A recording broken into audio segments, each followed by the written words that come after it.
पूज्यायाणं नमो लोये सब्बसाहूणम्। जोर चिंतामणि पार्श्वनाथ भगवान की, आचार्य भगवंत श्री विद्यासागर जी महामुनिराज की, मुनिवर श्री आचार्य श्री समय सागर जी महामुनिराज की, मुनिवर श्री 108 अजित सागर जी महाराज की, 3 कम 9 करोड़ मुनिराजों की उत्तम तप धर्म की जय। मुनि श्री नीराज सागर जी महाराज की। बाहर जो लोग बैठे हैं वो अंदर आके बैठ सकते हैं, अंदर भी कुर्सियां हैं। बाहर बैठ के गप्पे मार रहे, धूप आ गई वहाँ, थोड़ा छाया में आ जाओ अंदर सभी लोग। आज उत्तम तप का दिन। अभी विगत कुछ 3-5-6 दिन से हम सब ने अपनी सामर्थ्य को पहचाना कि किस प्रकार हम किसी कारण बन जाता कोई क्रोध का तो हम कैसे क्षमा धारण करें। ये सामर्थ्य हमारे अंदर हमने विकसित करी। और यदि कोई अहंकार का कोई कारण बन जाता तो हमने कैसे अपने आप पर नियंत्रण किया, अपनी मृदुता को हमने समाप्त नहीं होने दिया। और कभी कभार अपने लोभ के वशीभूत होकर अपना स्वार्थ सिद्ध करने के लिए हमने कभी मायाचारी का सहारा लेने के भाव हुए, लेकिन अपनी सामर्थ्य को अपन ने बढ़ाते हुए और उन भावों को नियंत्रण किया। इस प्रकार हमने अपने प्रतिदिन अपने भावों को संभालते हुए और ऐसे कारण भी बने कि असत्य का सहारा लेने की नौबत आई, फिर भी हमने अपनी सामर्थ्य के अनुसार सत्य बोला और सत्य पर अपन अड़िग रहे। तो फिर बाद में अपने जीवन में संयम के बहार अपने जीवन में आई और हमने अपनी इंद्रियों मन पर भी नियंत्रण करना सीखा कुछ अंशों में। अब आज चर्चा होगी अपनी। आज शुरुआत हम अपनी एक उदाहरण से करते हैं। मुनि श्री क्षमा सागर जी के बहुत अच्छे सुनाते थे ये वाली घटना कि एक भिखारी था। पूरे जीवन भर वो अपने जीवन में पूरा जीवन निकाल दिया भीख मांगते हुए। एक रोड के किनारे बैठकर वो रोज़ भीख मांगता था और लोग दया करके उसको कुछ न कुछ देते थे और उसके प्रति लगाव भी रखते थे लोग। तो ऐसा जीवन निकालते निकालते एक बार क्या हुआ, बहुत समय बाद वो भिखारी अंत समय में मर गया। अब जब वो मरा तो 8-10 लोगों ने उसका अंतिम संस्कार किया और सोचा कि वो जहाँ बैठता था वो स्थान था जहाँ पे रोड पे, वो स्थान साफ किया लोगों ने। थोड़ा गंदा हो गया था स्थान, वो तो साफ किया तो वहाँ कुछ थोड़ा सा एक पत्थर निकालने पर एक कुछ दिखा उनके लिए। देखा तो वहाँ बिल्कुल उसी पत्थर के जस्ट नीचे एक घड़ा मिला सोने का दबा हुआ घड़ा, सिक्कों से भरा हुआ था वो। तो लोगों ने सोचा ये क्या, पूरे जीवन भर जिस पत्थर के ऊपर भीख मांगता रहा बैठे बैठे, वो उसी पत्थर के नीचे क्या निकला, सोने से भरा हुआ एक घड़ा निकला। तो ऐसा अपने साथ तो नहीं है कहीं। हाँ, अपने अंदर की सामर्थ्य को पहचाने नहीं और दूसरे के पास जाके भिखारी के समान अपन मांगते रहें, हमें मोटिवेशन दो, हमें सामर्थ्य दो, जबकि शक्ति अपने अंदर है। अपन जानते हैं कि शक्ति अपने अंदर। जैन दर्शन में सबसे बड़ी विशेषता यही है। हम अभी कल भी में बात चल रही थी कि जैन दर्शन अन्य दर्शनों में सबसे बड़ा अंतर क्या है कि जैन दर्शन एक ऐसी कला है कि आपको भगवान बनाना वो सिखा देता, कैसे आपको भगवान बनना, मार्ग बता देंगे आपके लिए।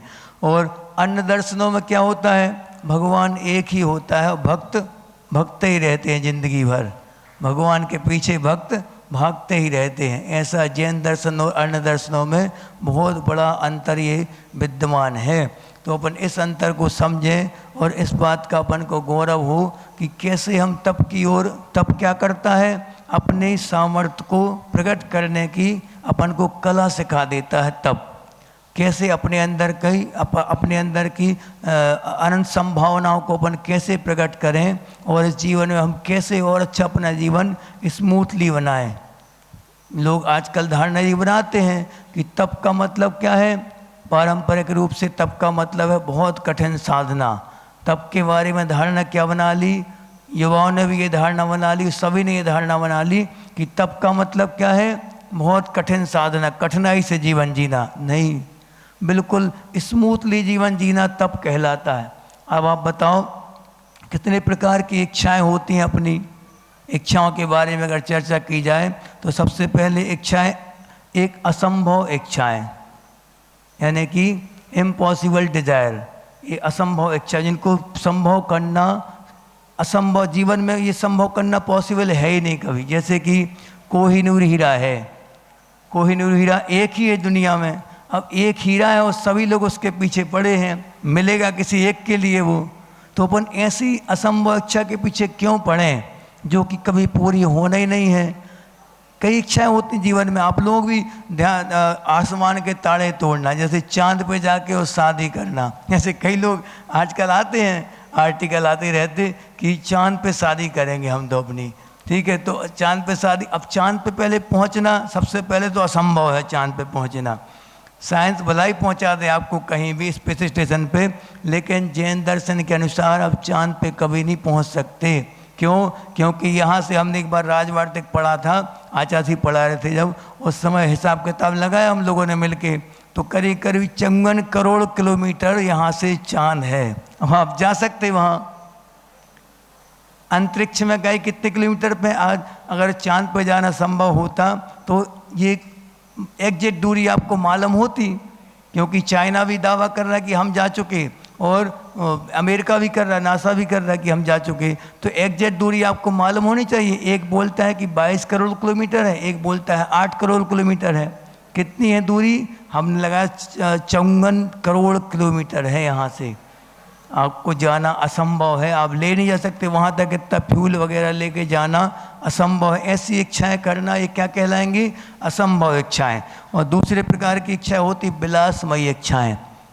विलासमय, इनके बिना भी अपना जीवन लग्जरी जीवन जीना ये बहुत आम बात हो गई आजकल के युवाओं में भी और सभी में, कि बिल्कुल जितना आराम तलवी जीवन होगा उतना सुखी होगा। जी बिल्कुल गलत धारणाएं हैं। आप इन धारणाओं से जल्दी ऊपर उठ जाएं, वरना अंतिम पड़ाव में हमेशा पछतावा ही हाथ लगता है। ऐसे आप एक भी उदाहरण बता दो जो कि पूरे जीवन भर आराम से जिया हो और अंत समय अच्छे से निकल गया हो, एक भी उदाहरण बता दो। हो ही नहीं सकता ऐसा कभी। फिर तीसरी इच्छा कौन सी है? सांसारिक इच्छाएं, भौतिक इच्छाएं, खाने पीने की इच्छाएं। वो तो फिर भी जितनी पॉसिबल हो वो आप पूरी करिए, लेकिन बाकी आगे की 2 इच्छाएं जो हैं वो कैसी हैं? छोड़ने के योग्य इच्छाएं हैं। इनमें पहले क्या होता? इच्छाओं के द्वारा अनंत इच्छाएं पैदा करना और फिर पूरा जीवन उनके पीछे अंधी दौड़ में दौड़ते जाना। क्या यही अपना लक्ष्य का जीवन का? ऐसे ही अपने लक्ष्य बना के अपने बच्चों के लिए यही संस्कार दे रहे अपन, यही अपने उद्देश्य बनवा रहे बच्चों का। कैरियर क्या है बच्चों का? इसी अंधी दौड़ में शामिल होना हमने भी किया, आप भी करो। फिर क्या होगा? आगे आने वाली पीढ़ी इनके फल भोगेगी। हमने पैदा करवा दी इच्छाएं, बच्चों को उसमें रेस में भाग दे दिया, अब वो जाने उनकी पीढ़ी जाने अगली, हमने तो अपना काम कर दिया। ऐसी अगर आपकी सोच है तो फिर आपने अपनी पीढ़ी के लिए बस अंधा गड्ढा दिया है, कुछ नहीं दिया, उसमें गिरना तय है। इसलिए अपन को इच्छाओं को सीमित करना ही सबसे बड़ा तप कहलाता है। यहाँ पे बहुत अच्छा एक उदाहरण दिया है कि तपस्या का उद्देश्य क्या हो। सब लोग तपस्या कर रहे हैं अभी वर्तमान में, 10-10 उपास वाले 70 तक पहुँच गई संख्या। कोई की पारना हो गई, कोई नए शामिल हो गए, नई टीम भी शामिल हो गई है 4-5 लोगों की कि 5 उपास, अंतिम के 5 उपास। कोई एकासना कर रहा है, कोई रस का त्याग कर रहा है, कोई अन्न का त्याग कर रहा है। हाँ वो भी ठीक है, ये भी साधना है। अपने अपने स्तर पे सभी ग्रस्त लोग या साधु लोग करते रहते साधना, वो भी सही है, लेकिन उस तपस्या का उद्देश्य क्या हो इस पर भी ध्यान देना बहुत अनिवार्य है। वरना अपना शरीर सुखाया और कुछ मिले ना। अकेला सम्मान के लिए अगर अपन साधना कर रहे हैं तो फिर ये बात ठीक नहीं है। इसका फल कुछ नहीं मिलना, मिल जाएगा थोड़ा बहुत स्वर्गों के सुख मिल जाएंगे आपको, भोगभूमि के सुख मिल जाएंगे। बाकी इससे आप सोचो कि बहुत बड़ी उपलब्धि, अपनी आत्म उपलब्धि हो जाए तो वो कभी नहीं होना। उपास वालों को बुरा नहीं लगना चाहिए ये वाली बात। आप बहुत अच्छे से समझना इस बात को कि एक गुरु थे, गुरु शिष्य की जोड़ी थी। तो शिष्य गुरु से 12 साल तक अलग रहा। तो उनने साधना करी, शिष्य ने अपने मन से साधना करी और उनने क्या किया, 12 साल तक पूछा गुरु ने कि तुम कहाँ गए थे 12 साल तक। तो उनने बताया कि हम क्या कर रहे थे, विद्या सिद्ध कर ली हमने। तुमने क्या पाया बताओ। तो उनने क्या बोला, हम पानी पे भी चल सकते हैं। अरे तुमने 12 साल खराब कर दिए 2 कौड़ी की साधना के लिए। 2 कौड़ी की कैसे, 2 कौड़ी आने 2 पैसे देते नाव वाले के लिए, वो पार करा देता पानी। इसमें कौन सी साधना कर ली तुमने। उद्देश्य क्या है आपका, साधना करने का उद्देश्य अगर आपका, अपने यहाँ बताया गया जैन दर्शन में एकमात्र उद्देश्य होता है साधना करने का, तप करने का। कर्म क्षयार्थम तप्यते इति तपा, यानी कर्म क्षय के लिए जो तप किया जाता है उसे क्या कहते हैं, उत्तम तप कहते हैं। अब आप सोच लो अपना उद्देश्य क्या है, उपवास करने का, कोई भी रस त्याग करने का, या व्यक्ति परिसंख्यान आदि लेते महाराज जी लोग, तो क्या उद्देश्य करते कि हमारे कर्मों का क्षय हो भगवान। हम अपने पुण्य की परीक्षा करना चाहते हैं कि जैसे वृत्ति परिसंख्यान की विधि ले ली आहार के लिए, निकल गए। अब उसमें क्या होगा, भावना क्या रहती है कि हम आजमाना चाहते हैं कि हमारे पुण्य में आज भोजन है कि नहीं, नहीं मिले तो ज़्यादा अच्छा, ऐसी विधि लेंगे जानबूझ के। ये क्या कहलाएगा, इच्छाओं का निरोध करना। खाने की इच्छा तो है लेकिन उसमें शर्त रख दी, ये शर्त है, इस शर्त पे मिलेगा तो लेंगे वरना नहीं लेंगे, ये कहलाएगा सम्यक तप। इस प्रकार अगर तप का उद्देश्य क्या होना चाहिए, अपना उद्देश्य कर्मों की निर्जरा होना चाहिए कि हम कर्मों से डरे हुए संसार में, और इन कर्मों को अब हम आगे परंपरा बढ़ाएंगे नहीं, इसलिए हम कर्मों की श्रृंखला तोड़ने के लिए उत्तम तप को धारण कर रहे। इस उद्देश्य से जो तप होंगे वो निश्चित ही कभी अहंकार को टच नहीं कर पाएंगे। और जहाँ ये उद्देश्य नहीं रहेगा कर्म क्षय का, वहाँ अहंकार आने में देर नहीं लगती, निश्चित अहंकार होगा। भले ही आप बोलो ना बोलो, लेकिन अंदर अंदर आकांक्षा रहेगी सम्मान की, मान सम्मान की इच्छा जरूर रहेगी। अब तब अगर भेद ज्ञान पूर्वक है, आत्मा शरीर को अलग करने के लिए तप किया जा रहा है, इस उद्देश्य से अगर तप हो रहा है तो वो सम्यक तप कहलाएगा। 3 प्रकार के तप होते हैं जीवन में, अच्छे से याद करना। 3 प्रकार के तप कौन कौन से, सबसे पहले राजसिक तप, दूसरा तामसिक तप, और तीसरा सात्विक तप। ये 3 प्रकार के तप जीवन में आते, शास्त्र में उल्लेख है इनका। तामसिक, सबसे पहले राजसिक तप कौन सा कहलाता, तप के बदले में अहंकार करना, तप का अहंकार हो जाना, आकांक्षा रखना उसकी, वो कौन सा तप कहलाएगा, तामसिक तप। अहंकार की देखा हमारे जैसा 10 उपवास 16 उपवास करने वाला कोई नहीं तलवाड़ा में, पूरे बागल में सबसे ज़्यादा उपवास कोई करते हैं तो तलवाड़ा वाले करते हैं। ये क्या है, ये सब तामसिक तप में आएगा। अगर अहंकार हुआ तो तामसिक की ओर वो लुढ़क जाएगा तब। और अगर तामसिक राजसिक तप, और तामसिक तप कौन कहलाएगा, बिना शास्त्र की आज्ञा के और बिना गुरु की आज्ञा के जो तप किया जाता है वो कौन सा तप कहलाता है, तामसिक तप।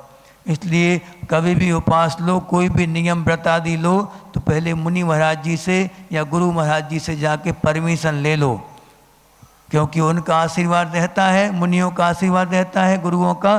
तो उससे क्या होता, अच्छे से फलीभूत हो जाते वो तप। और वो उद्देश्य बता देंगे आपको कि किस उद्देश्य से करना। करो तो जैसे महाराज जी ने कल बताया उपवास वालों के लिए कि पानी, कूलर की हवा से बचना, पंखा की हवा से बचना, ये क्या है, उनका वात्सल्य है। वो जानते हैं कि उन्होंने भी खूब उपास किए हैं, तो वो जानते अनुभव इस बात का कि संक्लेश कहाँ कहाँ हो जाते हैं जब अगर तप सम्यक तरीके से नहीं किया जा रहा है, विधिवत नहीं किया जा रहा, तो वो सम्यक होने के बाद भी संक्लेश पैदा कर देता कई बार। इसलिए गुरु का आशीर्वाद, गुरु की अनुमति अनिवार्य है। जैसे कि 78 की घटना है कि उस समय 3-4 क्षुल्लक जी थे संघ में, निगम सागर जी, समय सागर जी, योग सागर जी, निगम सागर जी, 3-4 क्षुल्लक जी थे। तो समय सागर जी हमेशा उपवास करते थे चतुर्दशी अष्टमी का।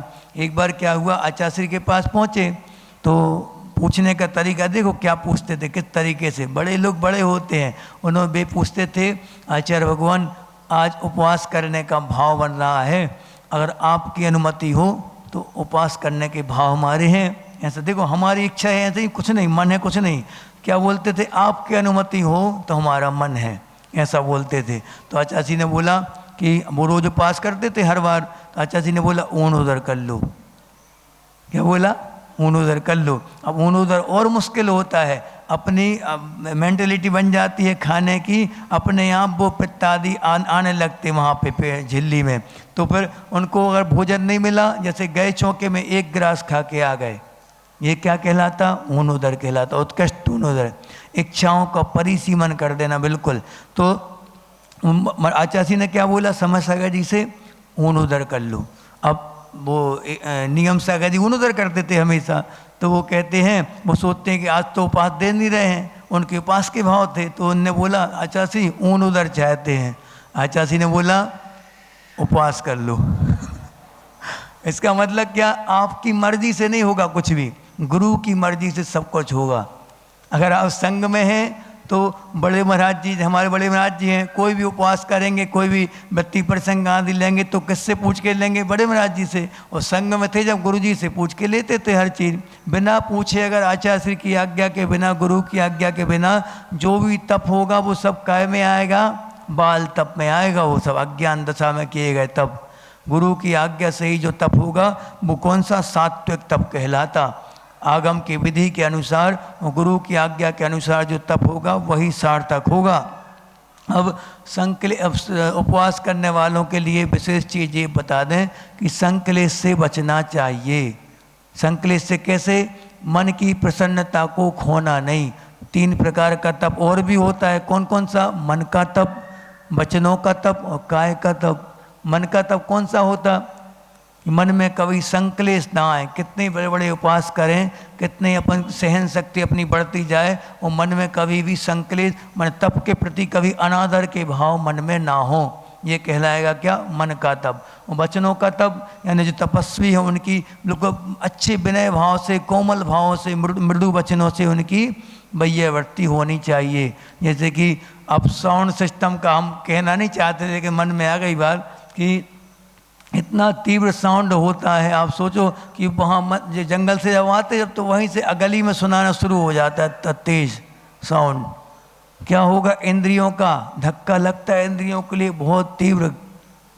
आपकी इंद्रियां, और ये वेस्टर्न म्यूजिक जो होता है, जो आप पैड वगैरह जो बजते हैं, ये सब पश्चिमी सभ्यता की निशानी है। यहाँ पे संगीत क्यों बजाया जाता? इंद्रियों में उत्तेजना लाने के लिए, मन को उत्तेजित करने के लिए, काम वासना जगाने के लिए वहाँ संगीत का प्रयोग होता है इतने तीव्रता के साथ।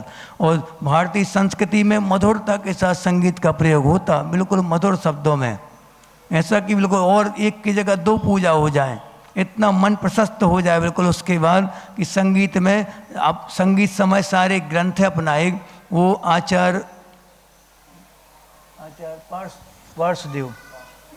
पार्श्वदेव जी ने लिखा है वो संगीत समाचार। उसमें इतने प्रकार के छंद दिए, इतने प्रकार के अलंकार दिए हैं उसमें कि कितने भक्ति को बढ़ाने की कौन सी वो है छंद है, वो प्यारे प्यारे छंद दिए उसमें, बहुत अच्छे अच्छे। निसर्ग सागर जी ने उसके ऊपर रिसर्च भी किया है, तो उसमें बहुत अच्छी। ये अगर आप संगीत करना चाहते हैं तो उसका शांति से म्यूजिक उसका स्लो करो। ये छोटे बच्चे हैं, 1-2 साल के बच्चे रहते, उनकी इंटरनल पार्टों पर क्या प्रभाव पड़ेगा उन संगीत का? आप सोचो, इतना तेज म्यूजिक होता है। आगवानी के दिन महाराज जी तक को कान में रुई लगानी पड़ रही थी, इतना भयंकर डीजे बज रहा था वहाँ सामने, बिल्कुल जस्ट सामने। और हमारे पेट खाली था तो पेट में स्पंदन होने लगा था अपने आप, बड़ी हाथ में। आप सोचो इतना भयंकर प्रभाव पड़ता। म्यूजिक थेरेपी नाम की एक चीज़ होती है, आप कैसा म्यूजिक उपयोग कर रहे हैं अपने जीवन में, उसके ऊपर। इसलिए अपने संगीत पर नियंत्रण होना चाहिए, जिससे संगीत में और रुचि बढ़े, पूजा में रुचि बढ़े। ऐसा संगीत प्रयोग करें। ज़्यादा एकदम उपवास वाले तक कहते हैं महाराज जी इतना तेज म्यूजिक बजता है कि बैठने का मन नहीं होता वहाँ। अब 10-5 जिसके उसकी तो और हालत ख़राब हो जाएगी। म्यूजिक थोड़ा कम रखा करो। ये निवेदन कर रहे, हम ऑर्डर नहीं कर रहे, निवेदन कर रहे कि होना चाहिए। अब आपकी मर्जी।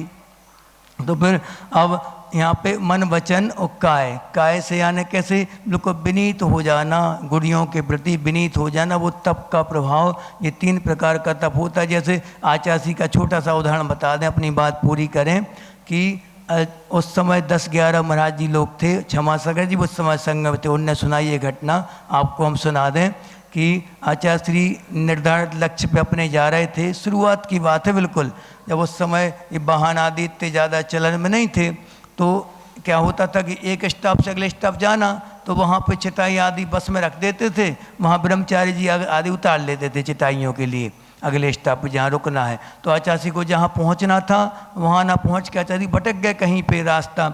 1 किलोमीटर पहले उनको एक खेत में रुकना पड़ा, ज्वार का खेत था। अब वहाँ पे ज़मीन थोड़ी नमी थी ज़मीन में, तो वहाँ तो उस समय जब चल के आए थे उस समय तो गर्मी थी, बैठ गए सब महाराज जी लोग समय करने बैठ गए ज़मीन पे, ऐसे ही बिल्कुल कोरी ज़मीन पे, ना पाटा ना कुछ नहीं था उस समय, पाटा वगैरह आए नहीं थे, वो आ भी सकते नहीं थे क्योंकि साधन नहीं थे उपलब्ध, चिटाई वगैरह भी नहीं आई किसी की। तो महाराज जी लोग बैठ गए। अब क्षमा सही ने देखा कि समय सागर जी और योग साई अच्छा दृढ़ आसन था उनका, अच्छी साधना थी, वो कभी हिलते नहीं थे सामायिक में, उस समय वो ऐसे ऐसे हो रहे थे, सामायिक में ऐसे ऐसे हिल रहे थे। तो महाराज जी ने सोचा कि यार महाराज जी का क्या बात है, इनकी आसन तो बहुत दृढ़ होता है, अपन भी महाराज जी के जैसी सामायिक करेंगे यार। उनके भाव हुए, उन्होंने क्या किया, छुल्लक जी थे उस समय, उन्होंने अपने दुपट्टा और लंगोट उतार के रख दिए एक तरफ। अब क्या हुआ, जब धीरे धीरे करके 9-10 बजे भयंकर ठंड पड़ गई, दिसंबर का महीना था और पूरा खुला खेत था, पूरा खुला हुआ खेत था। वहाँ ज्वार के सिट्टे रखे जाते ना, ज्वार के गट्ठे, उनमें ढेर लगा दिया था, रखे थे वहाँ पे। अब बस वहाँ पूरी रात कटनी थी, आप सोचो कैसे कटी होगी, और नमी भी थी ज़मीन में सोना। और तो उनने क्या किया, महाराज जी जैसे ही बैठे, अब वो गड़ना शुरू हुए, ज्वार के वो सिट्टे थे ना, वो क्या कहते हैं उनको, कांटे टाइप के, वो गड़े अब शरीर में। तो फिर उनको एहसास हुआ कि कितनी तकलीफ हो रही होगी मुनियों को। तो फिर अब जैसे तैसे सामायिक करी, सामायिक के बाद अब नींद तो आनी, क्योंकि इतनी भयंकर ठंड थी, कड़ाके की ठंड, अच्छी तेज ठंड पड़ गई।